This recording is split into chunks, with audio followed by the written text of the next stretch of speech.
Hello बच्चों, कैसे हैं भाई। देखिए, आज का नया टॉपिक है साइंस।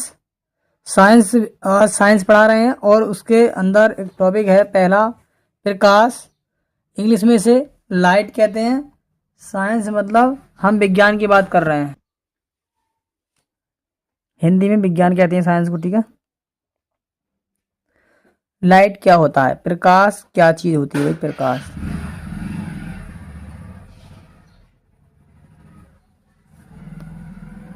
आप सभी ने पढ़ा होगा, प्रकाश एक प्रकार की ऊर्जा है जो हमारे दृष्टि ज्ञान संवेदनाओं को जागरूक करता है। या हम ऐसे भी कह सकते हैं प्रकाश के बारे में, प्रकाश एक प्रकार की ऊर्जा है जो हमें वस्तुओं को देखने में मदद करता है या मदद करती है। समझे भाई। अगर हम इसकी परिभाषा लिखना चाहेंगे तो परिभाषा क्या बनेगी, प्रकाश एक प्रकार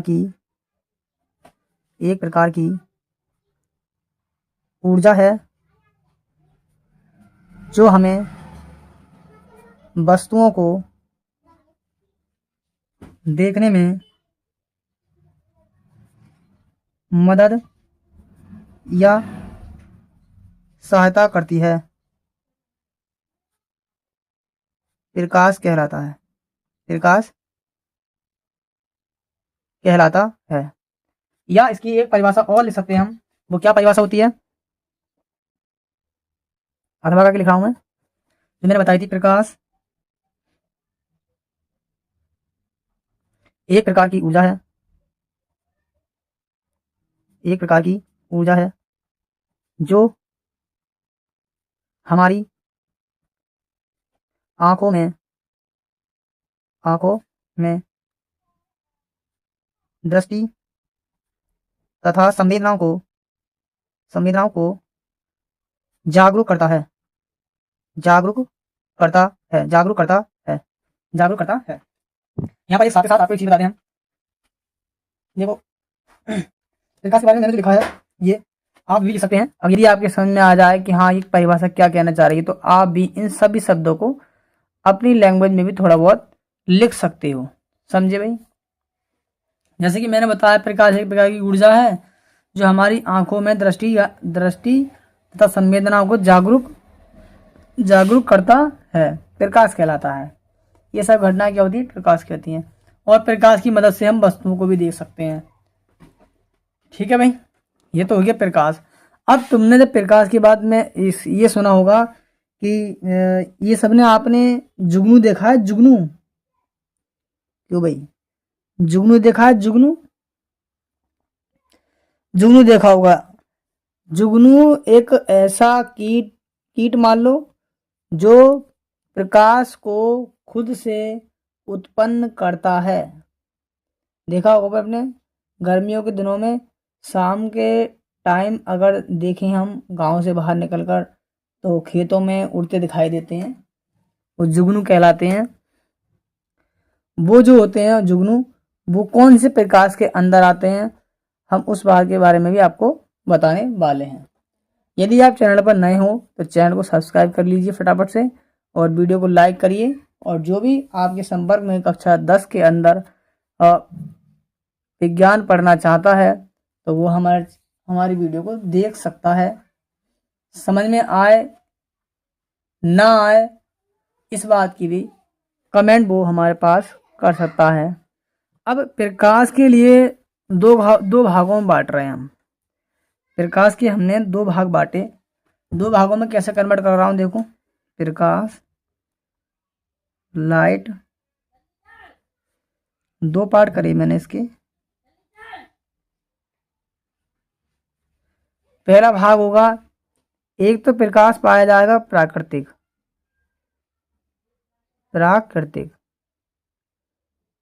प्राकृतिक स्रोत कह देते हैं ना, स्रोत, यानी जो प्रकृति ने दिए हों। और एक होते हैं हमारे कृत्रिम स्रोत। कृत्रिम विधियों से भी हम प्रकाश को उत्पन्न कर सकते हैं। एक तो प्राकृतिक हो गया विधि, और दूसरी होती है हमारी कृत्रिम विधि, यानी जिन्हें मनुष्य खुद बनाता हो। जैसे प्राकृतिक स्रोत के अंदर देखोगे तो देखो सूर्य है, वो प्रकृति ने खुद दिया है। चंद्रमा है, वो भी खुद दिया है। तारे हैं, ये भी प्रकृति की देन है। जुगनू है, जुगनू भी इसी के अंदर आएगा। जुगनू है, प्रकृति के अंदर आएगा। आदि और भी हो सकते हैं, वो सब जो प्रकृति की देन है वो सब प्राकृतिक स्रोत कहलाते हैं हमारे। कृत्रिम स्रोत के अंदर बल्ब हो गया, बल्ब मनुष्य ने बनाया है, बल्ब मनुष्य ने बनाया है। मोमबत्ती मनुष्य ने बनाई है। यानी जो मनुष्य ने बनाई हुई चीजें वो हमारी सब क्या कहलाती हैं? कृत्रिम विधि, कृत्रिम स्रोत कहलाते हैं, कृत्रिम स्रोत कहलाते हैं जो मनुष्य खुद बनाते हैं। अगला टॉपिक एक और है, जैसे हो गया, ठीक है, ऐसे और भी हो सकते हैं, जैसे बल्ब हो गया, मोमबत्ती है, और जो भी घरों में लाइटें लगती हैं वो हैं आदि। ये सब वस्तुएं हमारी क्या कहलाएंगी?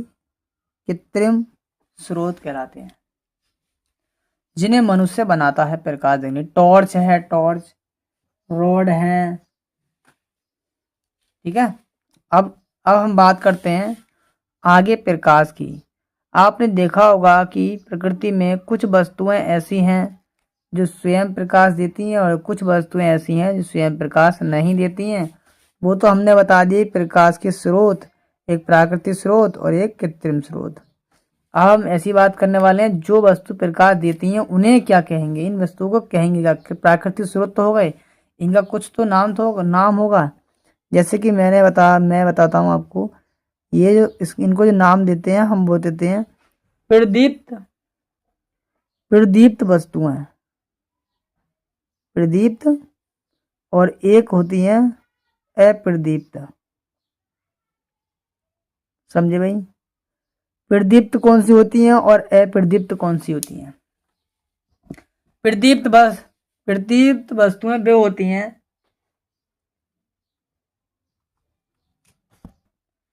प्रदीप्त वस्तुएं वे होती हैं जो स्वयं प्रकाश को उत्पन्न करती हैं। समझे भाई? मैं लिख कर दिखाऊं तो ये बनेगा, वे वस्तुएं जो स्वयं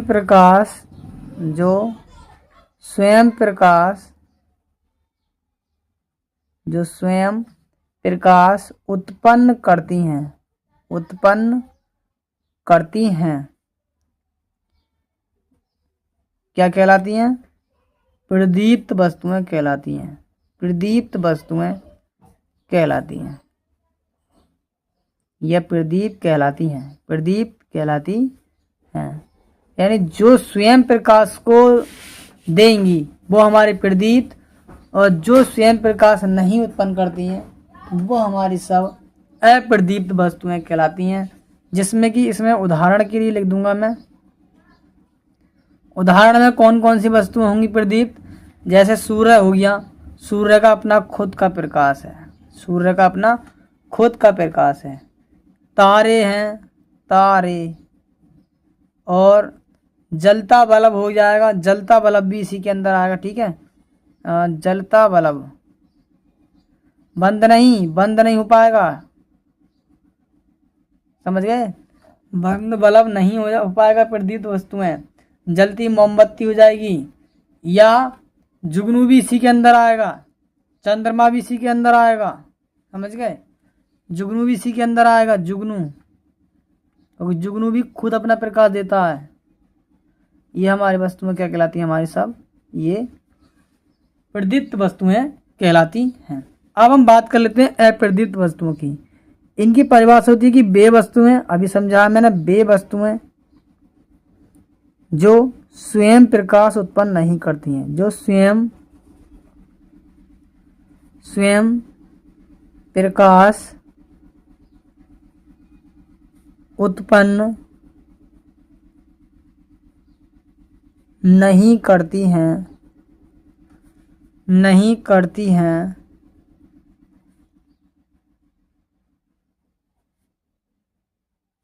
अप्रदीप्त वस्तुएं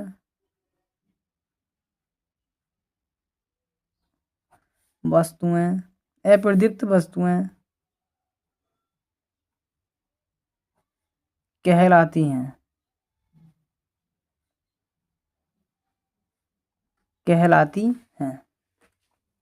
क्या इतनी बात आप सभी की क्लियर हो गई? क्या इतनी बात आप सभी को समझ में आ गई? ये तो केवल लाइट की जानकारी के लिए मैंने तरह समझाया था। लाइट क्या होता है? लाइट को दो भागों में बांटा गया है, प्राकृतिक स्रोत और कृत्रिम स्रोत। लाइट के स्रोत होते हैं जी। और दूसरा, फिर प्रदीप्त और अप्रदीप्त कौन सी वस्तुएं होंगी। अब इसके बाद जो टॉपिक आएगा वो टॉपिक होगा आपका बहुत ही ज़्यादा इम्पोर्टेंट। जो टॉपिक जो होगा वो होगा बहुत ही ज़्यादा इम्पोर्टेंट। समझे भाई? मैं अगले पेज पे चलता हूँ, ये हटा देता हूँ। चलिए भाई, यदि आपने इसको समझा सही से तो आप कमेंट बॉक्स में फटाफट से बता देंगे कि हाँ समझ में हमारे आया। नहीं तो आप मना भी कर सकते हैं। ऐसा नहीं है कि हर बात को आपको हाँ ही कहना है, मना भी कर सकते हैं। और यदि कम समझ में आता है तो आप वीडियो को दोबारा देख लीजिएगा, फटाफट से सब कुछ एकदम क्लियर हो जाएगा। अब हम जो टॉपिक है वो पढ़ने वाले हैं। उस टॉपिक का नाम है प्रकाश का परावर्तन। प्रकाश का परावर्तन। प्रकाश का परावर्तन। लाइट ऑफ रिफ्लेक्शन या रिफ्लेक्शन ऑफ लाइट भी लिख सकते हैं। रिफ्लेक्शन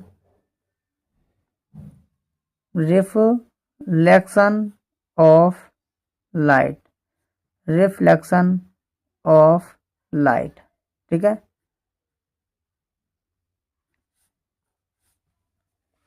अब समझेंगे क्या होता है लाइट ऑफ रिफ्लेक्शन। क्या होता है भाई? प्रकाश का परावर्तन होता है। प्रकाश की परावर्तन की घटना इस तरह से होती है कि यदि जब कोई हम प्रकाश किरण ले लें, क्या ले लें हम? प्रकाश किरण लें, और वो प्रकाश किरण हमारी क्या कहते हैं कि किसी चिकने या पॉलिशदार तल से टकराती है। मान के चलो ये कोई तल है, मैंने जो खींचा इस पर, ये जो मैं लाइन खींच रहा हूं इसका मतलब है ये पॉलिश है। ये हमने क्या कर दी, इस तल पर पॉलिश कर दी। या फिर वो तल हमारा चिकना होना चाहिए। जैसे कि शीशा ले लो, पारदर्शी शीशे के पीछे एक साइड पॉलिश कर दो, फिर उस पर यदि आप लाइट डालते हैं तो आपको क्या देखने को मिलेगा कि प्रकाश का वहां पर क्या होगा, रिफ्लेक्शन होगा। प्रकाश का रिफ्लेक्शन होता है। देखो मैं, प्रकाश का परावर्तन होगा।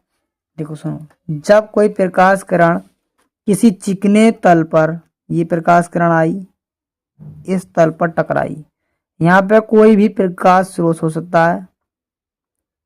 ठीक है भाई, या सूरज ही ले लो, सूरज से लाइट आई, आने के बाद इस तल पर टकराती है वो। अब इधर तो पॉलिश हुई है, पार तो होगी नहीं, टकराती है। टकराने के बाद उसी माध्यम में वापस चली जाती है। यानी जिस माध्यम से प्रकाश किरण आती है, टकराने के बाद उसी माध्यम में वापस चली जाती है। यह घटना प्रकाश का परावर्तन कहलाती है। ये सब घटना जो है वो हमारी क्या कहलाती है, प्रकाश का परावर्तन। समझ में आया कि नहीं? दूसरा का बता रहा हूं, जब कोई प्रकाश किरण चिकनी या पारदर्शी तल से टकराती है तो टकराने के बाद उस माध्यम में वापस लौट जाती है जिस माध्यम से वह वापस आती है। यह क्रिया प्रकाश का परावर्तन कहलाती है। समझे? अब दूसरी चीज देखो, ये जो प्रकाश किरण आई है तो इसलिए बोलेंगे हम इसे आपतित किरण।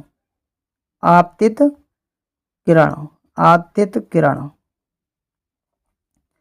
ये जो किरण टकराने के बाद बाहर जा रही है इसे बोलते हैं हम परावर्तित किरण। याद रखना है ये सभी को, जैसे मैं समझा रहा हूं वैसे ही आपको याद रखना है, क्योंकि ये जो टॉपिक है बहुत ही ज़्यादा मोस्ट इम्पोर्टेंट टॉपिक है। ठीक है, कभी कभी आता है तो इसे छोड़ना नहीं है हमें, आएगा तो, समझे भाई। अब हम क्या करते हैं, हम इसके अंदर एक लंब ड्रॉ कर लेते हैं भाई, कोई दिक्कत तो नहीं लंब ड्रॉ करने से। मैंने क्या काम करा, इस पर एक लंब ड्रॉ करा। लंब ड्रॉ करने के लिए मैंने पैमाना लिया है इस तरह से, डॉटेड में ले रहा हूं मैं। डॉटेड लाइन में हमने क्या कर दिया, एक लंब ड्रॉ करा। लंब ड्रॉ बोल देंगे इसे, लंब बोलते हैं, या फिर बोलते हैं इसे अभिलंब। चलो इसका नाम भी दे देता हूं मैं, अभिलंब भी कह देते हैं इसे, अभिलंब।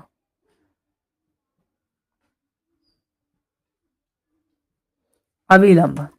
अब जब प्रकाश किरण आ रही है इसलिए हो गया आपतित किरण, जा रही है परावर्तित किरण, और ये हमारा पास क्या है, चिकना तल। चिकना तल, चिकना तल भी ले सकते हो, या पॉलिशदार तल भी नाम ले सकते हैं इसका, पॉलिशदार तल। एक ही लिखना, ठीक है, दोनों का मतलब एक ही है, दोनों में से कुछ भी ले सकते हैं। पॉलिशदार तल भी कह सकते हैं, या चिकना तल भी कह सकते हैं। अब ये जो प्रकाश किरण आ रही है भाई, आपतित किरण है, ये है सतह है, चिकना तल है, ये अभिलंब है, ये परावर्तित किरण है। तो हमें दिखाई दे रहा है यहाँ पे कोण ही बनना है, ये कोण बन रहा है, ये कोण एंगल बन रहा है।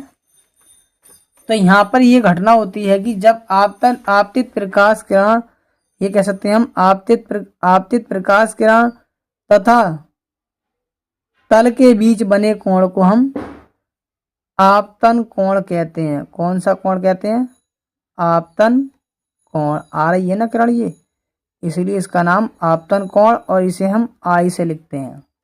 ये जा रही है तो इसलिए बोलते हैं हम परावर्तन कोण। परावर्तन कोण, परावर्तन कोण, इसलिए हम इसे आर से रिप्रेजेंट करते हैं। आई मतलब इंसिडेंट, आर मतलब रिफ्लेक्टिव एंगल। ठीक है भाई, इतनी बात समझ में आई क्या। ये अभिलंब है, ऐसे भी कह देते हैं कभी कभी, अभिलंब तथा आपतित किरण के बीच बना कोण, ये वाला कोण आपतन कोण, तथा अभिलंब और परावर्तित किरण के बीच बने कोण को हम परावर्तन कोण कहते हैं। ये जो घटना थी सब, ये सब घटना थी भाई, आपतन कोण परावर्तन कोण, सब कुछ प्रक्रिया किसके अंदर आई, ये हमारी प्रकाश के परावर्तन के अंदर आती है। अब भाई इतनी बात समझ में आपके आ गई है। अब मैं इसको लिख कर दिखाता हूँ कि लिखना कैसे है। देखो जैसे जैसे समझाया वैसे वैसे लिखना है, ठीक है। यहाँ से डायग्राम के नीचे से लिखना शुरू करेंगे। परिभाषा करके लिख दो, चाहे इसे परिभाषा करके भी लिख सकते हैं। मैं लिख रहा हूं, जब कोई प्रकाश किरण, जब कोई प्रकाश किरण किसी, जब कोई प्रकाश किरण किसी दर्पण से, किसी दर्पण या पॉलिशदार तल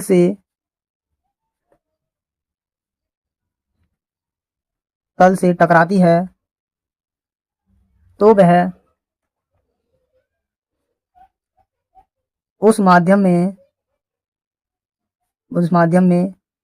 वापस लौट जाती है, उस माध्यम में वापस लौट जाती है, जिस माध्यम से उस माध्यम टकराती है, दर्पण से टकराती है तो उस माध्यम वापस लौट जाती है, जिस माध्यम से वह आती है, वह आती है। यह क्रिया प्रकाश का परावर्तन कहलाती है। एक परिभाषा देखो ऐसे बना सकते हैं, दूसरी परिभाषा भी लिख कर दिखा रहा हूँ, ये ना याद हो तो आप शॉर्ट वाली याद कर लो, ये भी मैं बता रहा हूँ तुम्हें क्या होगी। जब कोई प्रकाश किरण किसी चिकने तल से टकराती है, टकराती है तो टकराने के बाद उसी माध्यम में लौट जाने की क्रिया को प्रकाश का परावर्तन कहते हैं। तो प्रकाश का परावर्तन कहते हैं। जब कोई प्रकाश किरण से किन तल से टकराती है तो टकराने के बाद उसी माध्यम में वापस लौट जाने की क्रिया को हम प्रकाश का परावर्तन कहते हैं। या फिर ऐसे भी बोल सकते हो, अपनी भाषा में सोच सकते हो, ठीक है। जब कोई प्रकाश किरण किसी चिकने या पोलेदार तल से टकराती है, टकराने के बाद उसी माध्यम में वापस लौट जाती है, यह घटना प्रकाश का परावर्तन कहलाती है। समझ में आया भाई? एकदम क्लियर तरीके से समझ में आया, एकदम जबरदस्त। चलिए भाई आगे की बात समझते हैं हम। आगे फिर हम पढ़ते हैं इसके प्रकाश के परावर्तन के नियम। प्रकाश के परावर्तन क्या लिखेंगे हम? नियम। हेडिंग होगी परावर्तन के नियम। परावर्तन के नियम। परावर्तन के नियम। क्या नियम होंगे प्रकाश के परावर्तन के?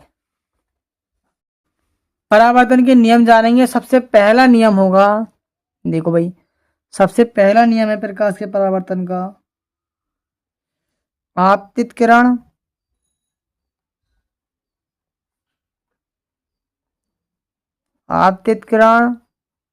परावर्तित किरण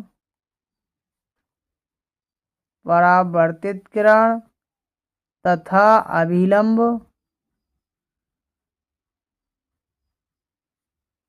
अभिलंब तीनों एक ही तल में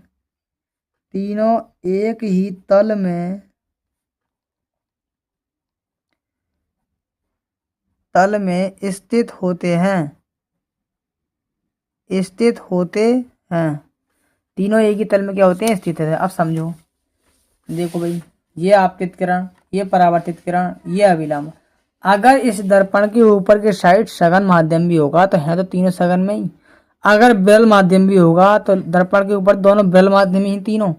तो जो भी माध्यम होगा उसी माध्यम में स्थित होते हैं। इसका अगला नियम क्या है? देखो, अगला नियम ये होगा, देखो, आपतन कोण और परावर्तन कोण हमेशा एक दूसरे के बराबर होते हैं। क्योंकि अगर ये लाइट जितनी ऊपर से आएगी तो इधर वाली लाइट भी उतनी ही ऊपर से जाएगी। जितनी ये नीचे से आएगी उतनी ये नीचे से जाएगी। यदि आप कभी पानी में टॉर्च को मार कर देखना, आपको समझ में आ जाएगा हाँ प्रकाश का परावर्तन क्या है। जब पानी में आप टॉर्च को मारते हैं तो दिखता है कि टॉर्च टकराने के बाद ऊपर की ओर भागती हुई नजर आती है। वह प्रक्रिया ही हमारी परावर्तन की होती है, ठीक है। अब कभी देखना तो इसमें हमेशा आपतन कोण परावर्तन कोण एक दूसरे के क्या होते हैं? बराबर होते हैं। तो द्वितीय नियम यही कहता है, द्वितीय नियम यही है इसका कि आपतन कोण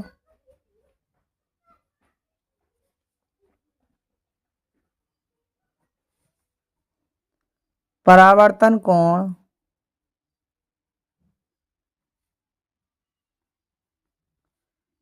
के आपतन कोण परावर्तन कोण के हमेशा